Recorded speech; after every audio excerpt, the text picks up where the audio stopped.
Pour cette tâche, vous devez rédiger un message dont l'objectif est de décrire, narrer ou expliquer un sujet. Le message sera adressé à un ou plusieurs destinataires spécifiés. Assurez-vous que votre texte contient entre 60 et 120 mots. Cette tâche évalue votre capacité à communiquer efficacement à l'écrit.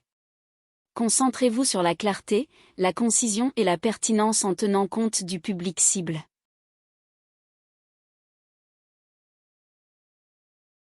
Sujet. Un de vos proches souhaite partir en voyage pour découvrir un nouveau pays.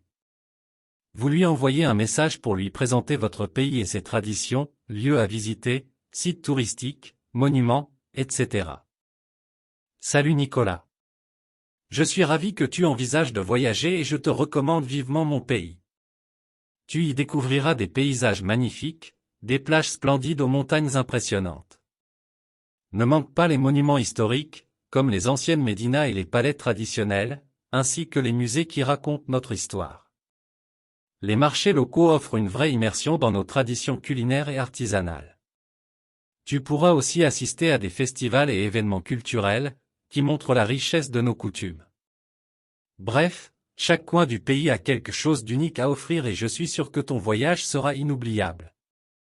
À bientôt. Nabil. La tâche 2 consiste à rédiger un article, une lettre, une note, ou tout autre type de texte destiné à plusieurs destinataires. L'objectif est de rendre compte d'une expérience ou d'un récit. Ces comptes rendus et récits doivent être accompagnés de commentaires, d'opinions ou d'arguments en fonction d'un objectif spécifique, par exemple, revendiquer, se réconcilier, etc. Le candidat doit veiller à ce que le texte contienne entre 120 et 150 mots. Cette tâche évalue la capacité du candidat à transmettre efficacement des informations, des opinions ou des arguments à l'écrit, tout en respectant des exigences précises. Les candidats doivent produire un texte cohérent et persuasif, adapté à l'objectif et au public visé.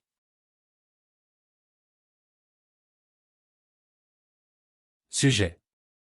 Vous avez commencé un nouvel emploi. Vous envoyez un courriel à vos proches pour leur raconter votre première semaine, entreprise, poste, mission, etc. Ma première semaine au travail. Commencer un nouvel emploi est toujours un moment excitant et enrichissant. C'est l'occasion de découvrir une entreprise, ses missions et de rencontrer ses collègues. Cette période initiale permet de s'adapter et de comprendre le fonctionnement du poste. Pour ma part, j'ai intégré une entreprise de marketing digital. Mon rôle consiste à créer des contenus et à gérer les réseaux sociaux. Mes collègues sont accueillants et disponibles, et j'ai déjà participé à plusieurs réunions et projets, ce qui m'a permis de m'impliquer rapidement et de mieux comprendre les objectifs de l'entreprise. Cette première semaine m'a permis de découvrir la culture de l'entreprise et de me sentir intégré. Je conseille à tous ceux qui débutent un nouvel emploi de rester curieux et proactifs. Poser des questions et s'impliquer dès le début rend l'intégration plus facile et l'expérience plus enrichissante. La tâche 3 implique d'écrire un texte qui compare 2 points de vue sur un problème de société, tel que présenté dans 2 documents courts et simples d'environ 90 mots chacun. Ensuite, le candidat doit prendre position sur le thème abordé dans les 2 documents. Le nombre de mots attendus est d'un minimum de 120 mots et d'un maximum de 180 mots. On fournit 2 documents présentant 2 opinions sur une réalité spécifique, puis on demande au candidat d'écrire un court article. Cet article devrait comporter une première partie de 40 à 60 mots, résumant les points de vue présentés dans les 2 documents. Il devrait également inclure une deuxième partie de 80 à 120 mots, exprimant le propre point de vue du candidat sur le sujet discuté dans les 2 documents.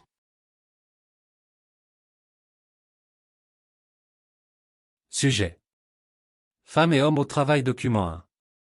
Dans certaines régions, comme le Québec, l'égalité entre les femmes et les hommes est une réalité. Beaucoup de femmes occupent désormais des postes à responsabilité et travaillent dans des domaines traditionnellement masculins, tels que le bâtiment ou la gestion d'entreprise. Avec les lois sur l'égalité et le changement des mentalités, les femmes ont aujourd'hui accès aux mêmes métiers que les hommes, sans subir de discrimination. Document 2. Même si des efforts sont faits pour atteindre la parité, des inégalités demeurent. Par exemple, certains métiers sont encore très féminisés, comme celui de sage-femme ou d'assistante maternelle. De plus, certaines personnes estiment que les femmes doivent rester à la maison pour s'occuper des enfants plutôt que travailler dans des métiers exigeants ou à responsabilité. Il reste donc beaucoup à faire pour changer les mentalités et garantir les mêmes chances aux femmes et aux hommes. Femmes et hommes au travail, vers une véritable égalité? Dans le débat sur les femmes et les hommes au travail, deux visions s'affrontent. Le document 1 souligne les progrès réalisés, notamment au Québec, où les femmes accèdent à des postes à responsabilité et à des métiers traditionnellement masculins grâce aux lois sur l'égalité et au changement de mentalité. Le document 2 rappelle que des inégalités persistent dans certaines professions et mentalités. À mon sens, la présence des femmes au travail représente un progrès important pour la société et l'économie. Elles apportent compétences et perspectives nouvelles, comme le montre le document 1, et leur accès à tous les métiers est essentiel pour garantir l'égalité réelle. Cependant, comme le rappelle le document 2, certaines professions restent stéréotypées et la pression sociale peut limiter les ambitions féminines. Il est donc nécessaire de poursuivre les efforts pour changer les mentalités, promouvoir la parité et offrir les mêmes chances à tous, indépendamment du genre. Cette démarche contribue à une société plus juste et équilibrée. Vous rêvez de réussir le TCF Canada et de concrétiser vos projets d'immigration? Avec le pack Nabil sur www.réussir-tcfcanada.com, votre succès est assuré. Préparez-vous avec des exercices interactifs, des contenus toujours à jour et des simulateurs identiques au vrai examen. Que vous soyez francophone ou non, notre méthode simple, claire et efficace vous aide à progresser rapidement à l'écrit comme à l'oral. Des milliers de candidats partout dans le monde ont déjà atteint leurs objectifs grâce au pack Nabil. Pourquoi pas vous? Ne perdez plus une minute. Rendez-vous sur www.réussir-tcfcanada.com et commencez votre préparation au succès dès aujourd'hui.